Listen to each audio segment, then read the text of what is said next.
അങ്കണവാടി എന്ന് കേൾക്കുമ്പോൾ ഇപ്പോൾ ശംഖുവിനെയും ബിർണാണിയും ഒക്കെ ആയിരിക്കും നമുക്ക് ആദ്യം വരിക. അതോടൊപ്പം തന്നെ അങ്കണവാടി കെട്ടിടങ്ങളൊക്കെ വളരെ മോശം അവസ്ഥയിലാണ്, ചിലതൊക്കെ നല്ല സ്മാർട്ട് ആകുന്നു, അങ്ങനെ പലതരത്തിലുള്ള റിപ്പോർട്ടുകൾ നമ്മൾ കാണും. പക്ഷേ അങ്കണവാടികളെക്കുറിച്ചുള്ള പരമ്പരാഗത സങ്കല്പമൊക്കെ മാറ്റിമറിക്കുകയാണ് മലപ്പുറം ചിയ്യാനൂരിലെ ഒരു വിദ്യാകേന്ദ്രം. മലപ്പുറം ജില്ലാ പഞ്ചായത്തും ആലങ്കോട് ഗ്രാമപഞ്ചായത്തും അനുവദിച്ച തുക ചെലവഴിച്ചാണ് അങ്കണവാടി ഹൈടെക് ആയത്. മുബഷിർ അക്ബർ അങ്ങോട്ട് പോയിട്ടുണ്ട്, നമുക്കൊന്ന് കണ്ടിട്ട് വരാം.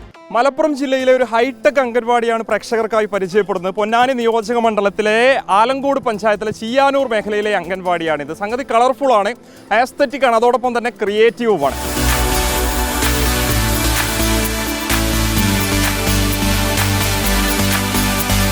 ഞങ്ങൾ ഉദ്ദേശം എന്ന് വെച്ചെങ്കിൽ ഒരു മോഡേൺ ലെവലിൽ, ഒരു ഹൈടെക് ലെവലിൽ അംഗൻവാടിയിൽ കൊണ്ടുവരുമ്പോൾ കുട്ടികൾ വന്നിരിക്കുന്ന കുട്ടികൾ ആദ്യം വന്നിരിക്കുന്ന ഒരു സ്ഥലത്താണ്.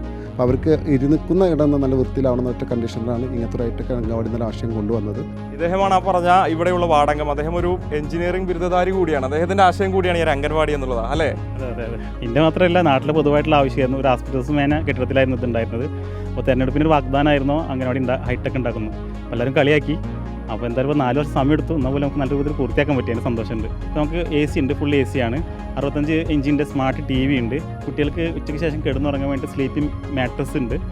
അതുപോലെ തന്നെ ചെയർ എന്ന് പറഞ്ഞ സംവിധാനമില്ല. പഠിക്കുക എന്നുള്ള പരിപാടിയല്ല, കളിക്കുക എന്നുള്ളതാണ്. അതാണ് നമ്മൾ പ്രൊമോട്ട് ചെയ്യുന്നത്.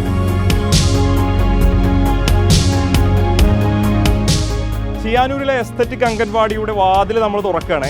ഇതിനുള്ളിൽ മനോഹരമായിട്ടുള്ള ഒരുപാട് കാഴ്ചകളുണ്ട്, കുരുന്നുകളുണ്ട്. അവർക്ക് വേണ്ടി പ്രത്യേക യൂണിഫോം ഒക്കെ തന്നെ ഇവിടെയുള്ള ആലങ്കോട് പഞ്ചായത്ത് ഒരുക്കി കൊടുത്തിട്ടുണ്ട്. ഇത് കണ്ടോ?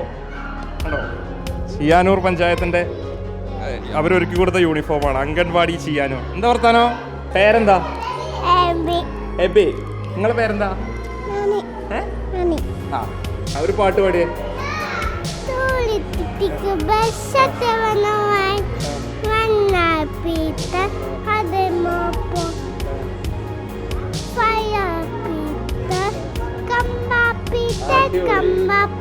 നേരത്തെ വാടക സൂചിപ്പിച്ചതുപോലെ ബെഞ്ചോ അത്തരത്തിലുള്ള സംവിധാനങ്ങളല്ല, മറിച്ച് ഈ രീതിയിലുള്ള സോഫ സെറ്റ് പോലെയുള്ള സംവിധാനങ്ങളാണ് ഇവിടെ ഒരുക്കി കൊടുത്തിട്ടുള്ളത്. ഇവിടെ ഒരു മനോഹരമായിട്ടുള്ളൊരു അക്വേറിയമുണ്ട്, ഇവിടെ കാണാൻ സാധിക്കും. മറ്റു രീതിയിലൊരു അലമാര, അതിൽ ദേശീയ പതാകയുണ്ട്, തൊട്ടുമുകളിൽ ചെടികളുണ്ട്.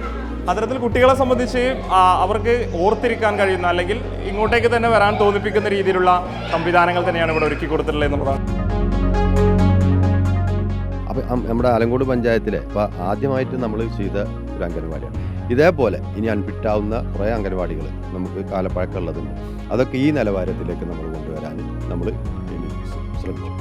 ഒരു മോഡുലാർ കിച്ചൺ തന്നെ ഈ കുറഞ്ഞ ചെലവിൽ തയ്യാറാക്കിയ അംഗൻവാടിയിൽ ഇവരിവിടെ സജ്ജമാക്കിയിട്ടുണ്ട്. ഇന്നിപ്പോൾ ബിരിയാണി കുട്ടികളുടെ ഭാഷ പറഞ്ഞാൽ ബിരിയാണി.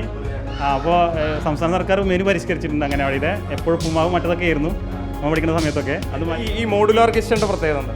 ഇത് എയർ ടൈറ്റ് ആണ്. നമ്മൾ ഗർഭിണികൾക്കും കുട്ടികൾക്കുള്ള ഭക്ഷണം സർക്കാർ സംവിധാനം വഴി വിതരണം ചെയ്യുന്ന അംഗൻവാടികളിലൂടെയാണ്. പണ്ട് മുതലേ അങ്ങനെ തന്നെയാണ്. അപ്പോൾ ഏറ്റവും ശ്രദ്ധ വേണ്ട ഒരു ഭക്ഷ്യ വിതരണ സംവിധാനമാണ് അംഗൻവാടി എന്ന് പറഞ്ഞത്. അപ്പോൾ അവിടെ പലപ്പോഴും ഒരു അങ്ങനെ സംവിധാനം ഫുഡ് കണ്ടെയ്നേഴ്സ് ഒന്നും ഉണ്ടാവില്ല, ബക്കറ്റുകളാണ് വെക്കാറ്. ഇവിടെ അങ്ങനെയല്ല, എല്ലാ സാധനത്തിനും വെക്കാനുള്ള കൃത്യമായിട്ടുള്ള സ്ഥലങ്ങൾ നമ്മൾ പ്രൊവൈഡ് ചെയ്തിട്ടുണ്ട്. എന്തായാലും വലിയ മാതൃകയാണ് ആലങ്കോട് പഞ്ചായത്തിലെ ചിയ്യാനൂർ ഭാഗത്തെ ഇവിടെയുള്ള ജനപ്രതിനിധികളും നാട്ടുകാരൊക്കെ തന്നെ ചേർന്ന് ഒരുക്കിയിരിക്കുന്നത്. ഇവിടെ കുട്ടികളൊക്കെ തന്നെ എത്രത്തോളം സന്തോഷത്തിലാണ് ഇങ്ങോട്ടേക്ക് വരുന്നതെന്ന് നമ്മൾ നേരിട്ട് കാണുന്നുണ്ട്. ഇത് പല മറ്റ് മേഖലകളിലേക്കൊക്കെ തന്നെ മാതൃകയാക്കാൻ കഴിയുന്നൊരു പദ്ധതി കൂടിയാണ്. 25 ലക്ഷം രൂപ എന്ന് പറയുന്നത് വിവിധ മേഖലകളിലേക്ക് അനുവദിച്ച് നൽകുന്നൊരു തുകയാണ്. സ്വാഭാവികമായിട്ട് അതിനനുസരിച്ചുള്ള ഒരു പദ്ധതി രൂപരേഖയൊക്കെ തന്നെ സമർപ്പിക്കുമ്പോൾ ഇത്തരത്തിലുള്ള അംഗൻവാടികൾ ഒരുക്കാൻ സാധിക്കും, സ്കൂളുകൾ ഒരുക്കാൻ സാധിക്കും എന്നുള്ളതാണ്. വീഡിയോ ജേർണലിസ്റ്റ് ഷഫീഖ് അർലായിക്കൊപ്പം reporter Mubashir Akbar, in reporter Ponnani.